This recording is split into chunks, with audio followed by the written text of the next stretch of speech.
নমস্কাৰ মই মুন্মি মই আপোনালোকৰ আগত কৈছিলো যে মই মোৰ কিছুমান অভিজ্ঞতা শেয়াৰ কৰিম আৰু বহুতে কৈছিল কৰিব আমি ৰৈ আছো আপোনাৰ কথাখিনি জানিবৰ বাবে আসলে কি হয় আমিও কাৰোবাৰ কথা যদি জানিব বিচাৰো বা গম পাও কিবা এটা তেতিয়া হলে খুব জানিবলৈ ইচ্ছা যায় নহয় জানো আৰু বহুতে যেতিয়া মই এটা ইয়াৰ আগত এটা ভিডিও আপলোড কৰিছিলো তাই কেনেকৈ কি হৈছিল বহুতে হুদি আছিল হেবাবে মই আপলোড কৰিছিলো আৰু বহুতৰ সহাৰি পাইছো আৰু ইমান মানুহে মোৰ লগত আসলে দুখত দুখী হৈছে মই হেখিনি মানিবই লাগিব আপোনালোকহে আসলে মোৰ প্ৰকৃত বন্ধু দুখত দুখী হৈছে হেখিনি মই কিন্তু কেতিয়াও আপোনালোকৰ পৰা পাহৰিব নোৱাৰিম আৰু ইমান মানুহে ৰৈ আছিল ইমান দুখ প্ৰকাশ কৰিছে হসাকৈ মই ভবাই নাছিলো ইমান বেছি সহাৰি দিছে আপোনালোকে আৰু মই সেই ভিডিওটোৰ পৰা আসলে উৎসাহ পাইছো আপোনালোকে যেহেতু ৰৈ আছিল বা মোৰ আগৰ কিছুমান আমাৰ অকনমানি ভিডিও বিলাক চাই আপোনালোকে কমেন্ট কৰিছে এগৰাকীয়ে কৈছে মই ইমান মোৰ মন গল কনমানি জনীক চাবলৈ মই বিচাৰি আপোনাৰ এই ভিডিওটো চাইছো হসাকৈ বহুত বেছি মৰম লগা আছিল তেনেকৈ কিছুমান কমেন্ট লিখিছে বহুতে তাৰ পাছতে এতিয়া আহো মেইন কথাটোলে যেহেতু আমাৰ কিছুমান অভিজ্ঞতা আছে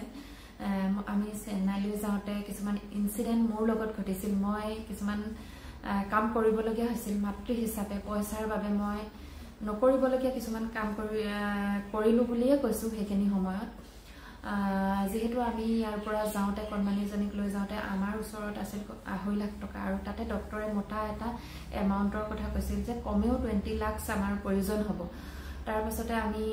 তাতে হোটেলত লজত থাকিলো ডেইলি দিব লাগে 900 টকা তাতে ব্ৰেকফাষ্টটো দিয়ে কিন্তু লাঞ্চ আৰু ডিনাৰ ব্ৰেকফাষ্টটো আমাৰ কাৰণে সাউথ ইন্ডিয়ান যেহেতু আমি খাই ভাল নাপাও ইডলি ধোসা এইবিলাক দিয়ে পাঙ্গাল নে কিবা এনেকুৱা আৰু মানে দিয়ে হেবিলাক মই খাই ভাল নাপাও তথাপিতো চেষ্টা কৰিছিলো লাহে লাহে ভাল পাইছিলোগে খাবলৈ তাৰ পাছত সব খোৱা বোৱা নিজৰ খৰচ আৰু তেতিয়া ডক্টৰে হেখিনি জনালে যে ইমান খিনি টকা প্ৰয়োজন হ'ব তাৰ পাছতে মই দেউতাকক বহুত বেছি বুজাই মেলি কলো যে মই ফেসবুকত এটা পোষ্ট দিম কিন্তু দেউতাকে কেতিয়াও মানি নলয় হেতু মোক দিবলৈ নিদিয়ে মই তেনেকৈ লাগি আছো যে মই দিব বিচাৰো কাৰণ ইমান ষ্ট্ৰাগল কৰি আমাৰ জীৱনলৈ তাইক আনিছো ইমান কষ্ট কৰিছো যি কৈছে ভগৱানে তাকে ভগৱানৰ জেগালে যে যাবলৈ কৈছে তাতে গৈছো যত মঠ মন্দিৰ আছে তালে যোৱা তাত গলে লৰছালি হয় কৈছে তাতে গৈছো বা তোমালোকে ব্ৰত ৰাখা কৈছে হেতু কৰিছো মানে সবে কৈছে এভৰিথিং কৰিছো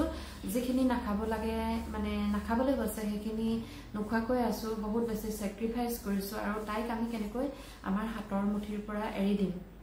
আপোনালোকে নিজে ভাবকচোন 7 বছৰৰ মূৰত তাই আমাৰ জীৱনলৈ আহিছিল বহুত বেছি কষ্ট সাংঘাতিক হেখিনিটো ক'বলৈ গলে আপোনালোকে মানে মই কেনেকৈ আছিল আপোনালোকে মানে ভাবিয়ে আপোনালোকৰ ভয় লাগিব হেখিনি সময় প্ৰথম অৱস্থাত সকলোৰে লৰাছালি নিবিচাৰে তাৰ পাছত যেতিয়া বিচাৰিলো আমাৰ জীৱনলৈ অহা নাছিল তাৰ পাছতে আমাৰ জীৱনৰ যুদ্ধখন আৰম্ভণি হৈ গৈছিল তাৰ পাছত আহিল কনমানি জনী যুদ্ধ কৰি তাৰ পাছত আকৌ তাই অহাৰ পাছত এখন যুদ্ধ ষ্টাৰ্ট হল এতিয়া মেইন কথাটোলে যাও মই পোষ্টটো খুব কষ্ট কৰি মেলি তেওঁক বুজাই মেলি আৰু মোৰ নিজৰ ফেসবুক একাউণ্টত মই পোষ্টটো আপলোড কৰিলো সকলোৰে সহায় বিচাৰিলো কলো ফটো দিলো যিখিনি ডক্টৰৰ ডকুমেন্টছ আছিল সকলোখিনি এড কৰি মই আপলোড কৰি দিলো আৰু বহুতে সহাৰি জনালে বহুতে ফোন কৰিছে ফোন নাম্বাৰ লৈ মোলে দেউতাকলে হেখিনি হসাকৈ জীৱনত মই কেতিয়াও পাহৰিব নোৱাৰিম হেখিনি হেল্প আৰু এগৰাকী মানুহে মোৰ হে পোষ্টটো পাই তেওঁ এটা মোক ফোন কৰিলে আৰু ফোন কৰাৰ পাছতে মোক সুধিলে যে মই এজন মানুহৰ তোমাক নাম্বাৰ দিব বিচাৰো তুমি তেওঁৰ লগত কথা পাতিব পাৰিবানে তেনেকৈ সুধিলে আৰু মানে তেওঁ বিশেষকৈ হেল্প কৰে এনেকুৱা ধৰণৰ পেশেন্টক বহুত হেল্প কৰিছে বুলি কৈছে মানুহগৰাকী মতে তাৰ পাছতে মই তেওঁক কলো যে হয় মই পাৰিম মই মানে কি মই এইবিলাক ক্ষেত্ৰত কোনোবাই যদি কাৰোবাৰ লগত কথা পাতিবলৈ কয় মই কেতিয়াও মানে পিছুৱাই নাহো মোৰ হেখিনি হতাহক আছে বুলি মই ক'ব পাৰো মই হেখিনি ক্ষেত্ৰত আগবঢ়া যিকোনো ক্ষেত্ৰতে মোৰ কেতিয়াবা কাৰোবাৰ গা হল বা কৰবাত যাবলগীয়া হল তেতিয়া কথা পাতিবলগীয়া হলে মই পাতো হেখিনি না নকৰো কেতিয়া আৰু তেওঁক কলো যে হয় মই পাৰিম তাৰ পাছতে ফোন নাম্বাৰটো দিলে ফোন নাম্বাৰটো দিয়াৰ পাছতে মই তেওঁলৈ ফোন কৰিলো মানুহজনলৈ শনিবাৰ আছিল মোৰ পুৰা মনত আছে হেখিনি কথা শনিবাৰ আছিল তাতে তেতিয়া ফোন কৰিলোঁ তেওঁলৈ তাৰপাছত তেওঁ সুধি আছে মোক যে কেনেকৈ পালে কি কথা মই আচলতে কি সঁচা কথা ক'বলৈ গ'লে কোনে দিছিলে পাহৰিলোঁ বহুত মানুহে ফোন কৰিছিল মোৰ মনত আছে যে এগৰাকী মানুহে দিছিলে সেইটো মোৰ মনত আছে নাম কি মই একো সুধিবলৈও নহ'ল ক'ৰ পৰা কৈছে সেইখিনিও সুধিবলৈ নহ'ল তেওঁ সেইবাবে মই পাহৰিলোঁ তেওঁ মোক সুধিছে যে তুমি আপুনি বুলিয়ে কৈছে বাৰু প্ৰথম ক'ৰ পৰা নাম্বাৰটো পালে মোক কওকচোন মই তেতিয়া ক'লোঁ যে এনেকুৱা তেনেকুৱা কথা মই পাহৰিছোঁ কোনে দিলে তাৰ পাছতে তেওঁ ক'লে যে হ'ব বাৰু গোটেইখিনি মোৰ প্ৰব্লেমখিনি মই কোৱাৰ পাছত কণমানিজনী কথা তেওঁ ক'লে যে 3 লাখ টকা এটা মই দিম তাৰ পাছত বহুতখিনি সকাহ পালোঁ সেই সময়ত ইমানে সকাহ পাইছোঁ মনটো ভাল লাগিছে আৰু মানে 3 লাখ টকা এটা যোগাৰ হৈছে তেনেকৈ মনটোতে ভাবিছোঁ তাৰ পাছতে তেওঁ ক'লে যে সোমবাৰে মই দিম আজি মানে যিদিনাখন ফোন কৰিছিলোঁ মই শনিবাৰ আছিল তাৰপিছত সোমবাৰে দিম বুলি কোৱাৰ পিছত আখাৰে বাট চাই আছোঁ নাই এসপ্তাহ দিন গ'ল তেওঁ নিদিয়ে মানে তেওঁ একো খা খবৰ নাই মই মেছেজ কৰোঁ ৰিপ্লাই নাই তাৰ পাছতে মোৰ মনটো বহুত বেছি বেয়া লাগিছে তাৰ পাছতে দিছে বহুতে সহায় কৰিছে চৰকাৰে দিছে 3 লাখ টকা তেনেকৈ NGO ফালৰ পৰা দিছে গাঁৱৰ ৰাইজে গাঁৱৰ আমাৰ যিবিলাক ঘৰৰ গাঁৱৰ ল'ৰা ছোৱালী আছে তেওঁলোকে তুলিছে গৰি ছাগত বহুতে তুলিছে বহুত ল'ৰাই তুলিছে মই তেওঁলোকক কেতিয়াও পাহৰিব নোৱাৰিম সেইখিনি আচলতে মই ধাৰ বুজিব নোৱাৰিম তেওঁলোকৰ ওচৰত মই চিৰকৃতজ্ঞ এতিয়াও মোৰ তেওঁলোকৰ লগত দেখা সাক্ষাৎ নাই কিন্তু মই ফোন যোগে মানে তেওঁলোকৰ লগত টাৰ্মছ এটা ৰখা নিচিনাই হৈছে যিসকলে মোক সহায় কৰিছিলে তাৰ পাছতে তেওঁ সেই নিদিয়া দেখি মোৰ মনটোও বেয়া লাগে তাৰ পাছতে এদিন মই কাজিয়া লগা নিচিনাকৈ ক'লোঁ আৰু মানে ইমান আশাৰে মই বাট চাই আছোঁ তেওঁ ইমান ধুনীয়াকৈ কথাখিনি ক'লে তাৰ পাছত তেওঁক ক'লোঁ যে মই কি মিছা কথা কৈছোঁ বুলি ভাবিছে নি কিবা কিবি মই অলপ চলপ ক'লোঁ মাতৃ হিচাপে আচলতে মই সেইখিনি সময়ত ভাঙি পৰিছিলোঁ বিশেষকৈ পইচাৰ প্ৰয়োজন মানসিকভাৱে মই অশান্তিত আছোঁ মানে মই কি কৰিছোঁ মই নিজে নাজানো তেওঁলোকৰ এটা পইচাৰ কাৰণে মই কাজিয়া কোনোদিন মই জীৱনত তেওঁক লগ পোৱা নাই মই মাত্ৰ কাৰোবাৰ পৰা ফোন নাম্বাৰটো লৈ মই ফোন কৰিছোঁ ফোনত কথা পাতিছোঁ তাৰ বাদে মোৰ একো দেখা সাক্ষাৎ বুলিবলৈ একোৱে নাই মই কেনেকুৱা মানুহজন মই সেইটোও নাজানো সেইখিনি সময়ত মই ক'লোঁ যে আপুনি এনেকুৱা এটা মিছা কথা ক'ব নালাগিছিলে কিয় মোক আশা দিলে এনেকৈ কিয় ক'লে মানে কিবা কিবি কথাবিলাক ক'লোঁ আৰু তেওঁ তাৰ পাছতে তেওঁ ক'লে যে হ'ব মই চাই লওঁ ৰ'বা কোনোবা মানুহ এজনৰ কথা ক'লে আৰু তেওঁ কথা পাতিব আপোনাৰ লগত তাৰ পাছতে মই কিবা এটা ব্যৱস্থা কৰিম তাৰ পাছতে গ'ল আৰু হস্পিটেলত আমি এডমিট হ'লোঁ তেওঁ সেই তেতিয়া মানে কিবা এটা হৈছিলে লকডাউনৰ টাইম আমাৰো পইচা শ্বৰ্ট আছিল তাৰপৰা যোগাৰ অনলাইন সুধিলে মই ক'লোঁ যে এনেকৈ তেনেকুৱা ইমানখিনি শ্বৰ্ট হৈ আছে তেওঁ ক'লে যে মই এতিয়া 1 লাখ টকা এটা পঠাই দিম লগালগ আমি ডিচাৰ্জ ল'বৰ বাবে তেওঁ 1 লাখ টকা পঠাই দিছে তেতিয়া মোৰ বহুত বেছি মনটো ভাল লাগিলে তাৰ পাছত কৈছিলে যে 6 লাখ টকা এটা মাইনাছ হৈ আছিলে আমাৰ কৈছিলে যে এইটো মই আপোনালোকক মেনেজ কৰি দিম যেনে তেনে খালি কণমানিজনী ভাল হওক মই সেইটোৱে চিন্তা কৰিছোঁ আৰু যেতিয়া আমি এডমিট হওঁ কেমো দিয়াওঁ তাইক তেতিয়াই মানে তেওঁ খবৰ ল'বলৈ ধৰিলে তেওঁ বুলিয়ে নহয় তেওঁতো লয়ে মানে যিমানে গম পাইছিলে ফেচবুকত প্ৰায় মোৰ মেছেঞ্জাৰ ভৰ্তি হৈ থাকে মই কেতিয়াবা যেতিয়া খুলিবলৈ সময় পাওঁ তেতিয়া উত্তৰ দিওঁ যিদিনাখনি মানে তাই কেমো নাথাকে তেতিয়া মই উত্তৰ দিওঁ কেতিয়াবা মই নোৱাৰোঁ দিব বা ফোনো ধৰিব নোৱাৰোঁ য'তে তাইক ৰখা হয় তাতে নেটৱৰ্ক নাপায় বহুত বেছি নেটৱৰ্ক নাপায় তাতে একো কথা পাতিব নোৱাৰোঁ একো চাবই নোৱাৰোঁ তেনেকুৱা হয় তাৰপাছত সেই তেনেকৈ আমাৰ দিনবোৰ গ'ল মোৰ সেইটো মানে দিন মই কেতিয়াও পাহৰিব নোৱাৰোঁ এতিয়াও মানে যেতিয়া এই ৰাজ জন্ম হ'ল বুলি গম পালে তেওঁ মানে মনটো খুব ভাল লাগিছে তেওঁ কৈছে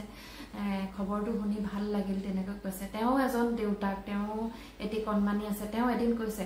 মানে কি হয় আমাৰ যিহেতু তাইৰ আধ্যাই ৰীল বনাবলৈ ষ্টাৰ্ট কৰিছিলে মোক কয় মা তুমি ৰীল এটা বনাই দিয়া দুইজনী ৰীল বনাওঁ বহুত আপোনালোকে যদি আগৰ ভিডিঅ'বিলাক চাইছে তেতিয়া গম পাইছে ৰীল চিল বনাই থাকোঁ দুইজনীয়ে তাতে টাইম পাছ কৰা নিচিনা হয় সেইবিলাক দেখি তেওঁ মানে তাইৰ প্ৰতি কিবা এটা ভাল লগা ভাৱ আহি গ'ল কৈছে তাইৰ লগত মোৰ বেলেগ ধৰণৰ এটা আটাচমেণ্ট আহি গ'ল তেনেকৈ তেওঁ কৈছে এদিন মোক তাই কেনেকুৱা কি তাই ভাল হওক সদায় তাকে কামনা কৰোঁ আৰু সদায় মই ঘৰলৈ যদি উভতি আহোঁ কামৰ পৰা তেতিয়া মোৰ ল'ৰাটো মুখখন দেখিলে তাই মুখখন মনলৈ আহে তেনেকৈ তেওঁ এদিন কৈছে আচলতে তেওঁ দেউতাক যিহেতু উপলব্ধি কৰিছে সেইখিনি দুখ ময়ো গম পাইছোঁ আৰু সেই তেনেকৈ বহুত মাতৃয়ে ফোন কৰে, বহুত মাতৃয়ে কয় যে তাই ভাল হওক, আপোনালোকৰ ভাল হওক, পৰিয়ালটো ভালে কুশলে থাকক। আৰু যেতিয়া তাই পৃথিৱীৰ পৰা গুচি গ'ল বহুতে দুখ কৰিছে, বহুতে দুখ কৰিছে। মানে যিমানে খবৰ পাইছে সিমানে মোক ফোন কৰিছে, মেছেজ কৰিছে, কিন্তু মই কেতিয়াও তেওঁলোকৰ ফোন ৰিচিভ কৰিব পৰা নাই। কাৰণ মই সেইটো সময়ত মেণ্টেলি মই একেবাৰে ভাঙি পৰিছোঁ, মই নিজে নাজানো মই কেনেকৈ জীয়াই আছোঁ সেইকেইদিনত। আৰু এতিয়া যিহেতু 2 বছৰ তাই হ'ল, তাই নাইকিয়া হোৱা অকণমান হ'লেও মোৰ মনত সাহস আহিছে বা দুখখিনি অকণমান হ'লেও কমিছে। সেইবাবে মই আপোনালোকৰ আগত এনেকৈ কথাখিনি ক'ব পাৰিছোঁ। সঁচাকৈ সময়ৰ লগত আমি যদি মিলিবলৈ যাওঁ তেতিয়াহে জীয়াই থাকিব পাৰিম। আৰু সময়ে ক'ৰ পৰা ক'লৈ লৈ যায় চাওকচোন, কি কৰিবলগীয়া হৈছিলে এজন অচিনাকি মানুহৰ লগত। মই যে একদম ভাবিলেই এতিয়া মোৰ মনলৈ আহিলেই মোৰ বেয়া লাগে। আৰু মিষ্টাৰে সেইখিনি কথা গম নাপায়, মানে কোৱা নাই, তেওঁ কেতিয়াও সেইখিনি মোক কৰিবলৈ নিদিয়ে বা অচিনাকি মানুহ এজনৰ লগত সম্ভৱেই নহয় সেইখিনি কৰা। কিন্তু সেইখিনি সময়ত মোক যে এটা ডাঙৰ এমাউণ্ট লাগে, মই সঁচাকৈ পগলা হৈ গৈছিলোঁ সেইটো সময়ত। কাৰণ তাইক মই জীয়াই তুলিবই লাগিব, মই সেইটো ভাবিছিলোঁ। ভগৱানক সদায় চিন্তা কৰোঁ, তাতে ভগৱানৰ ফটো বা কিবা বুলি নাই, মোবাইলত উলিয়াই লওঁ। আৰু সাই বাবা মূৰ্তি আছে, সদায় হস্পিটেল গৈ সাই বাবাক সেৱা জনাওঁ। আৰু তাইও খুব মানে ভগৱান ভক্ত হয়, কণমানিজনী বহুত বেছি ভগৱান ভক্ত। মই কি ভগৱান ভক্ত, তাই মোতকৈ বহুত বেছি। তাতে সাই বাবাৰ মূৰ্তি আছে, দেউতাকে সেৱা কৰে, মই কৰোঁ, সদায় গৈ হস্পিটেলত। তাই কৰে, তাই মানে এটা কথা মন কৰে, ইমান মন কৰে, মই কিন্তু ইমান চোৱা নাছিলোঁ। তাই যিদিনাখনি কয় মানে ক'লে যিদিনাখনিৰ পৰা, তেতিয়াহে মই মন কৰিবলৈ ল'লোঁ। মা নময়ে আজি ধুনু কাপোৰ পিন্ধিলে, তাৰমানে তেওঁলোকে এখন এনেকৈ সাই বাবা মূৰ্তিত আপোনালোকে দেখা পাইছে, এখন কাপোৰ দি থয়, এখন চেঞ্জ কৰি থাকে তেওঁলোকে। আজি বেলেগ ধুনু কাপোৰ পিন্ধিলে তেনেকৈ কয় তাই মানে সঁচাকৈ ভগৱানৰ প্ৰতি মই এতিয়াও মই ভাবোঁ, সঁচাকৈ ভগৱানক তাই ভাল পোৱাৰ কাৰণে হয়তো ভগৱানে তাইক তেওঁৰ ওচৰলৈ লৈ গ'ল। যিহেতু আমাৰ এই পৃথিৱীখন সাংঘাতিক ধৰণৰ কঠোৰ বুলিয়ে কৈছোঁ। জীয়াই থাকিবলৈ যিহেতু টান হয়, আমি এতিয়া কিমান দুখ কষ্টৰ মাজত জীয়াই আছোঁ। আৰু সেই দুখখিনি নাপাওক বুলি চাগে ভগৱানে লৈ গ'ল। যি হ'ল হৈ গ'ল, তাকে মই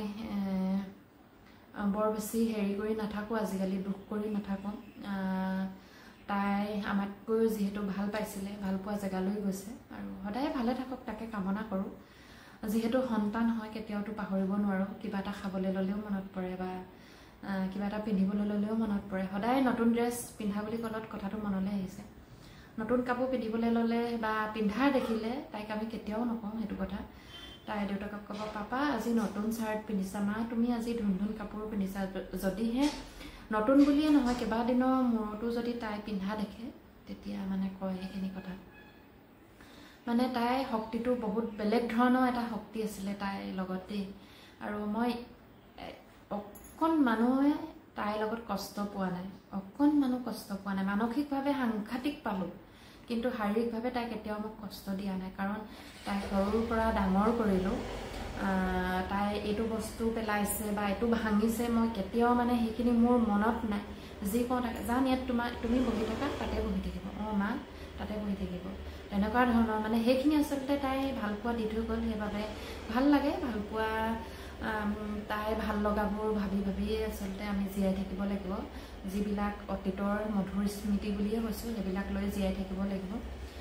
আৰু সিমানেই মোৰ ইনচিডেণ্টটো শ্বেয়াৰ কৰিলোঁ, আৰু মাজে মাজে কৰি যাম। আৰু বহুতেই আছে তাত খাবলৈ পোৱা নোপোৱা, লঘোণে থকা, ভোকে থকা, কাৰোবাৰ লগত কাজিয়া কৰা, আৰু বহুত আছে। কিন্তু এইটো মই শ্বেয়াৰ কৰিলোঁ, বাৰে বাৰে মনলৈ আহি থকাৰ বাবে আচলতে মই আজি শ্বেয়াৰ কৰি দিছোঁ কথাটো।